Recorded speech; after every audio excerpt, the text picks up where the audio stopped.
SMA Muhammadiyah 2 Yogyakarta menggunakan pendekatan apa kira-kira yang dipilih Bapak Ibu? Ya, 100 untuk Bapak Ibu. Ya, jadi pendekatan yang kita gunakan adalah pendekatan mata pelajaran. Nah, pendekatan mata pelajaran itu malah hapus yang mata pelajaran, maaf. Pendekatan mata pelajaran itu seperti saat ini Bapak Ibu ya. Pelajaran itu dilakukan masing-masing mata pelajaran secara terpisah.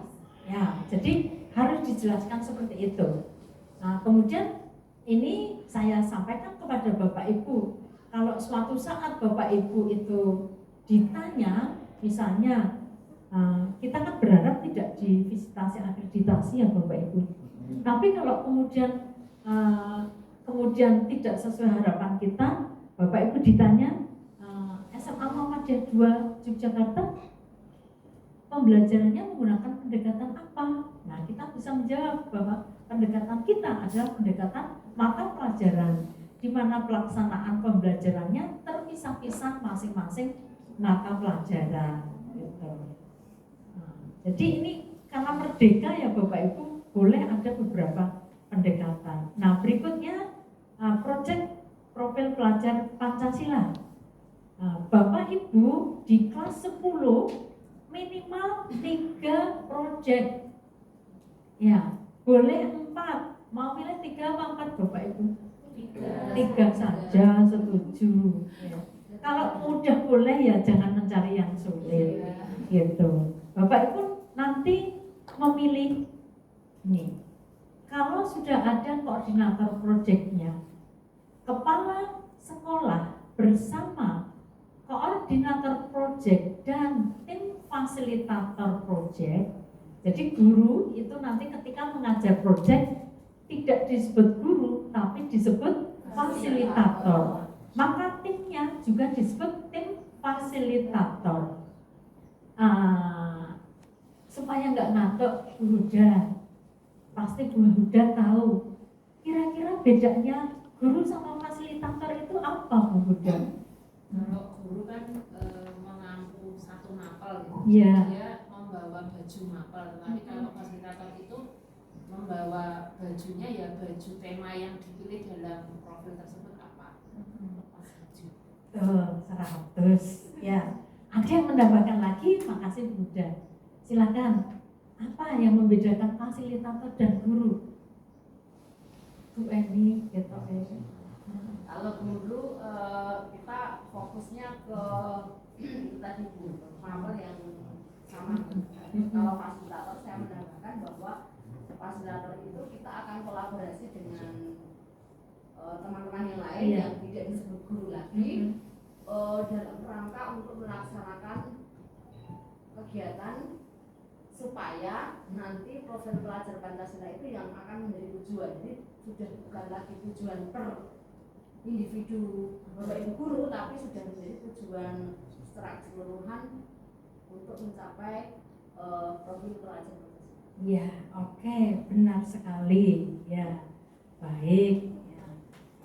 Ditambah lagi ya Bapak Ibu, kalau fasilitator itu diharapkan tidak mengarahkan tapi memfasilitasi.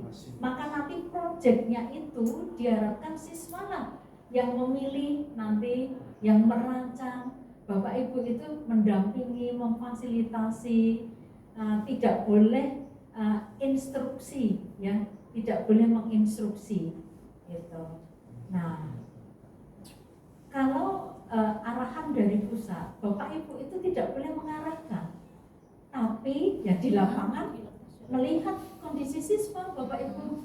Kalau nggak diarahkan terus nggak jalan, ya masa kita biarkan gitu ya. Nah, oke. Nah, misalnya kemudian untuk pelaksanaan proyek Bapak Ibu, ada pilihan juga ya Bapak Ibu. Pelaksanaannya itu bisa 1 hari dalam 1 minggu. Itu ada khusus proyek 1 hari dalam 1 minggu. Atau 1 sampai 2 jam pelajaran di akhir hari atau blok, misalnya beberapa minggu untuk melaksanakan proyek. Nah, silakan nanti teman-teman itu berembuk, berdiskusi mana yang sekiranya paling ringan bagi siswa, paling ringan bagi Bapak Ibu, tapi tetap bisa mendukung tujuan kita mencapai profil pelajar Pancasila dan profil pelajar Muhammadiyah. Begitu. Nah, kira-kira kalau voting menang yang mana ya Bu Retno ya? Iya, blok. Blok. Oke, baik. Nah, sekarang kalau ini misalnya ya Bapak Ibu, pembagian alokasi waktu itu tidak harus sama ya. Ya, kita 3 proyek. Misalnya temanya yang pertama kearifan lokal. Karena Bapak Ibu menyusun modul ajar, kemudian mengharapkan proyek ini adalah proyek yang terbesar, maka alokasi waktunya diberikan yang terbanyak. Ya, yang lain lebih sedikit boleh Bapak Ibu. Gitu. Misalnya yang banyak itu di semester 1. Semester 1 hanya 1. Semester 2 kecil-kecil tapi 2 boleh. Nanti silahkan. Itu gambarannya. Nah, kemudian yang keempat, perencanaan pembelajaran. Ya, perencanaan pembelajaran di sini Bapak Ibu menjelaskan tentang ya CP. Mau oh J. Oh ya, J dari akan sugen. Matur nuwun sangat, mudah-mudahan semuanya lancar. Nggih. Kemudian tentang bagaimana Bapak Ibu itu merumuskan tujuan pembelajaran ya. Jadi di perencanaan pembelajaran itu intinya secara ringkas tentang CP, TP, ATP ya, dan modul ajar. Gitu gambarannya. Nah, terus berikutnya Bapak Ibu yang kelima itu pendampingan, evaluasi dan pengembangan profesional. J gerakan suka matur nuwun sangat. J oh J matur nuwun atas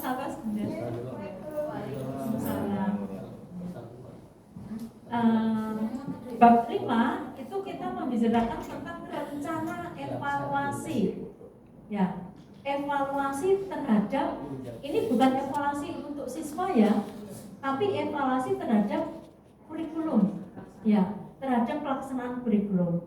Evaluasi itu dilakukan secara mandiri dan berkala oleh satuan pendidik dan dapat berupa evaluasi jangka panjang, jangka pendek. Jangka panjang itu 4 tahunan. Nah, tapi kalau kita mungkin ini tidak jangka panjang ya, sepertinya kita perlu jangka pendek, jangka menengah. Jangka pendek, menengah itu 1 tahun misalnya. Evaluasi jangka pendek untuk pelaksanaan kurikulum Merdeka itu perlu dilakukan Bu Retno. Ya, misalnya 3 bulan sekali.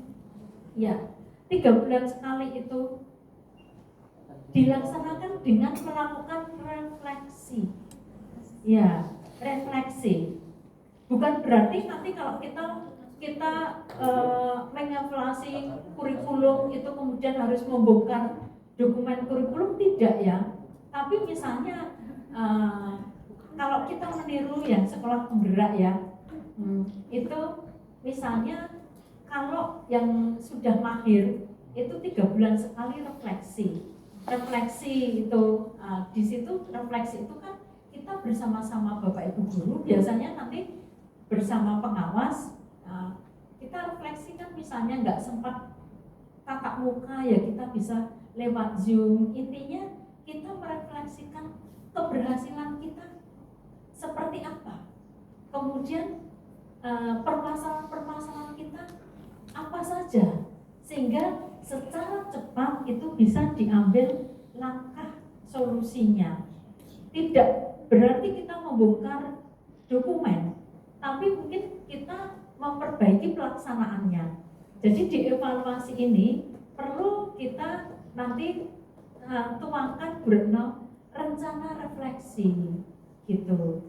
Rencana refleksi apakah misalnya di awal tahun mungkin misalnya sebulan pertama, kemudian berikutnya mungkin 2 bulan setelah itu mungkin 3 bulanan gitu Bu Retno.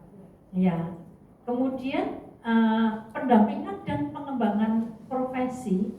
Nah, pendampingan dan pengembangan profesi itu tidak harus kita lakukan selalu dengan program-program yang berat dan berbiaya. Ya, yang bisa kita lakukan itu B, ini misalnya Bu Retno, kita merencanakan kita itu memfasilitasi guru-guru untuk pertemuan dalam komunitas belajar. Nah, jadi pendampingan itu bisa dilakukan melalui komunitas belajar. Nah, siapa pendampingnya? Misalnya kan kita punya komite pembelajaran kan Bu Retno. Nah, pendampingnya ya komite pembelajar itu. Ini komite. Iya, nah gitu. Jadi pendampingan tidak harus narasumber, tidak harus pengawas. Ya, suatu saat mungkin perlu, tapi untuk yang rutin, ya rutin. Yang penting kita itu menghidupkan nanti iklim akademik. Sering terjadi diskusi-diskusi. Nah, siapa yang mendampingi?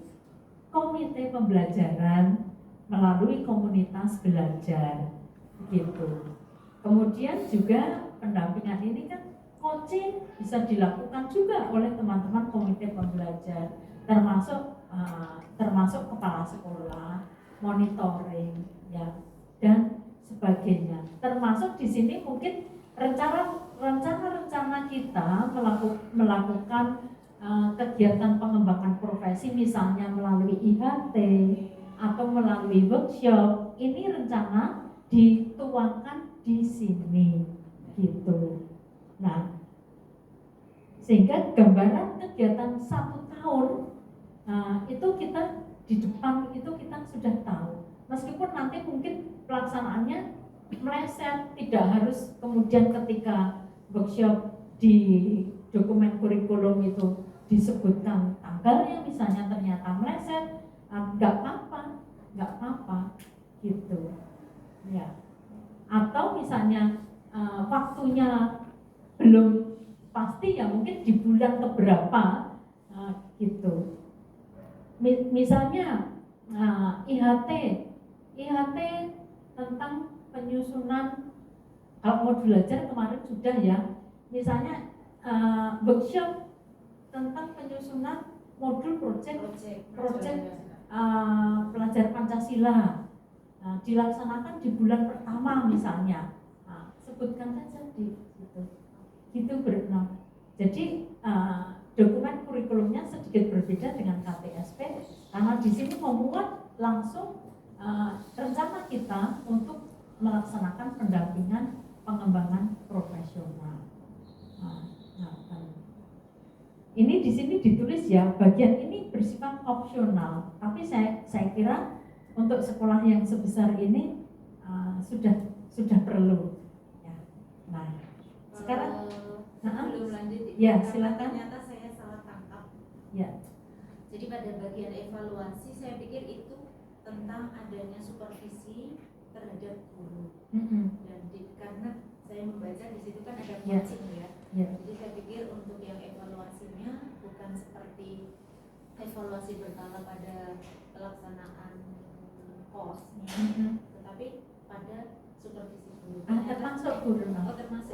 Supervisi juga dimasukkan, termasuk. Karena itu nanti juga menjadi bagian evaluasi kan. Ya, masuk. Terus yang pendamping saat ini ya Bu, bentuk pendampingan itu kan nanti kalau itu saya pikir harus dengan narasumber yang sudah sekolah penggerak atau guru penggerak gitu. Sementara kan Mona belum ada yang penggerak. Oh tidak harus. Tidak harus. Ya.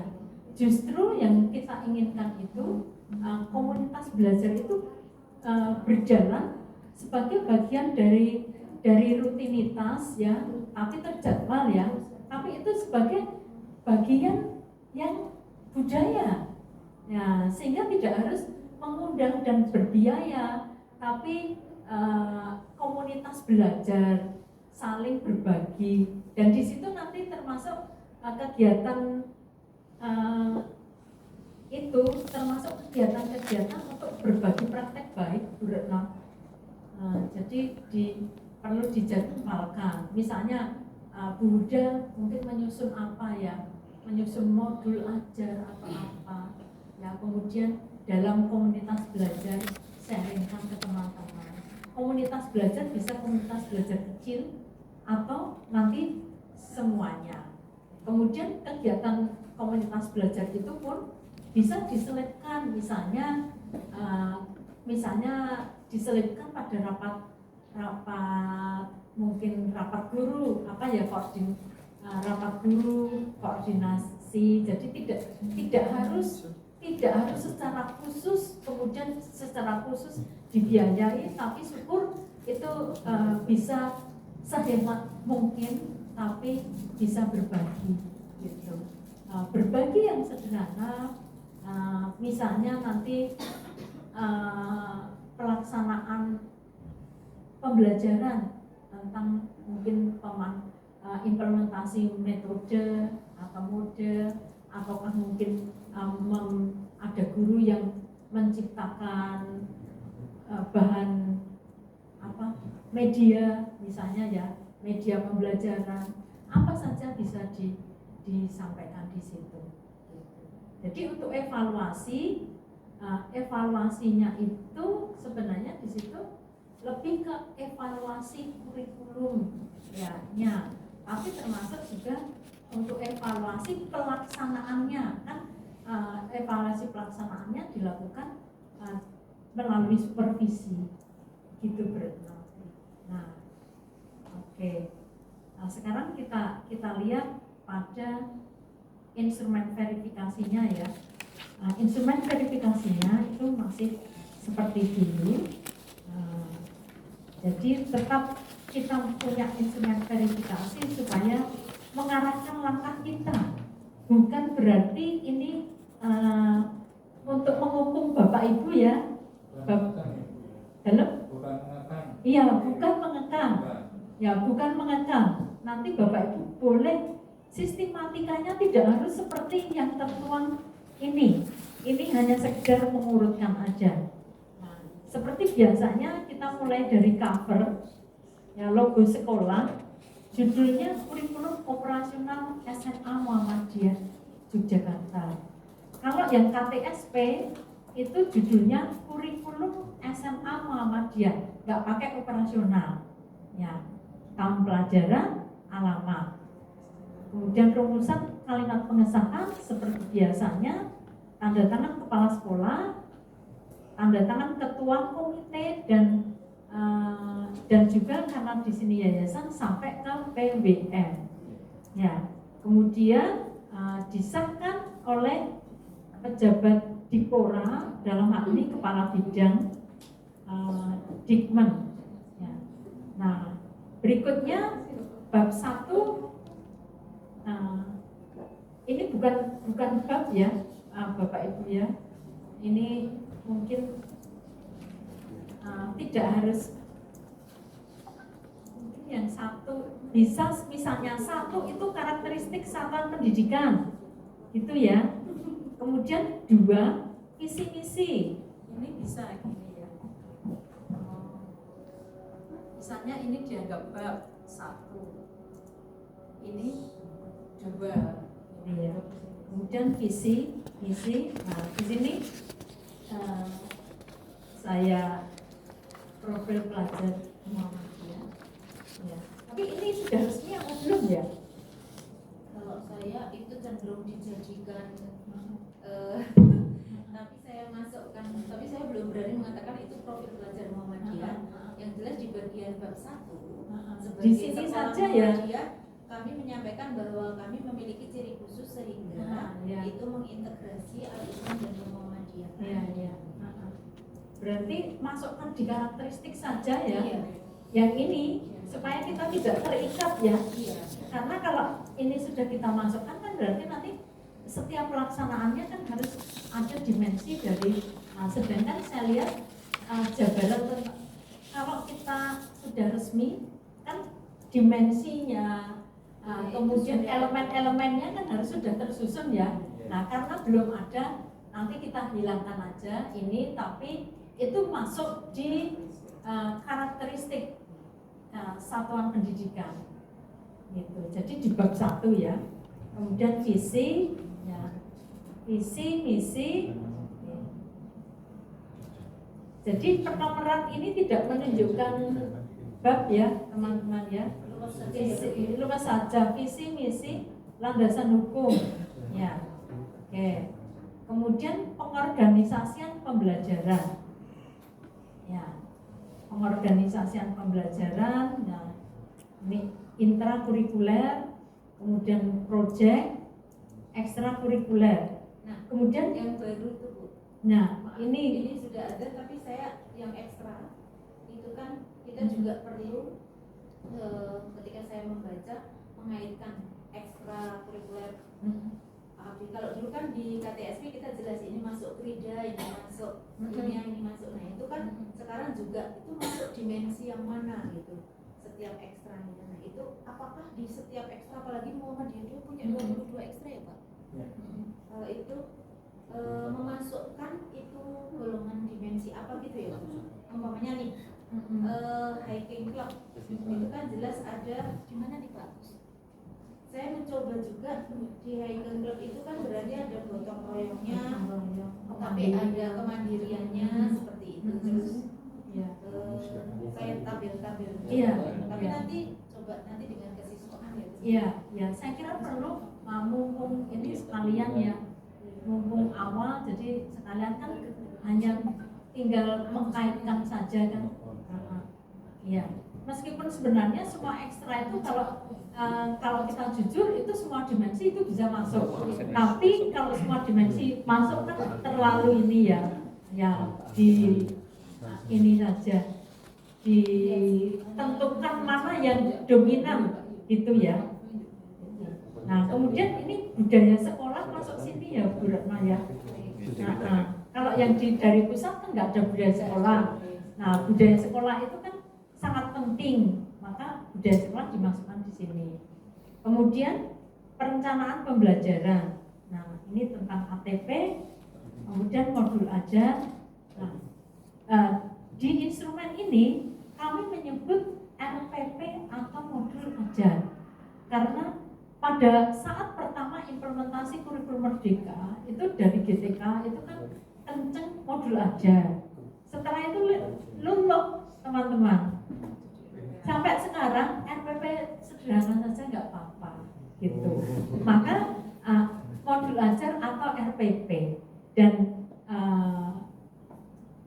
konten minimalnya kan sama, minimal kan 3 itu. Gitu. Sehingga di instrumen ini pun juga tetap RPP boleh.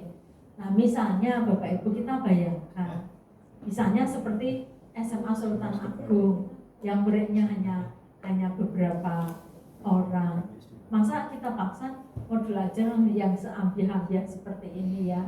Maka karena RPP itu pun sudah sah, ya nggak apa-apa RPP gitu. Jadi, nah untuk SMA Muhammadiyah 2 nanti silakan disepakati seragam semua guru. Jangan sampai nanti ada yang RPP, ada yang modul ajar. Nah, nanti sesuai aku milih SPK gitu. Tapi intinya semua boleh. Semua boleh, tapi sekolah memilih kebijakan untuk memilih yang terbaik. Ya, yang terbaik yang memungkinkan. Terbaik bagi siapa? Yang pertama ya terbaik untuk siswa. Yang kedua ya untuk guru ben ora kangelan banget milih mana gitu. Nah, gitu. Tapi karena kemarin juga sudah belajar modul ajar, masa kita mundur? Gitu. Jadi Nah, kemudian selain itu Bapak Ibu, kami tambahkan peraturan akademik sama kalender akademik. Ya. Kalau yang aslinya kan nggak ada, ya nggak ada ya. Tapi ini sangat penting, ya, karena kalau tidak ada peraturan akademik, itu nanti membuat assessment kriteria kenaikan kelas, termasuk kriteria ini kriteria kelulusan belum kami sebut karena masih untuk kelas 10 ya. Besok kalau sudah kelas ini dipakai. Kemudian kalender. Nah, kemudian ini evaluasi, pendampingan, evaluasi, ya, pendampingan untuk mengembangkan kompetensi pedagogi guru yang dilakukan untuk peningkatan kualitas pembelajaran secara berkelanjutan. Pelaksanaan dilakukan oleh para pemimpin satuan pendidikan secara internal dan bertahap sesuai kemampuan satuan pendidikan.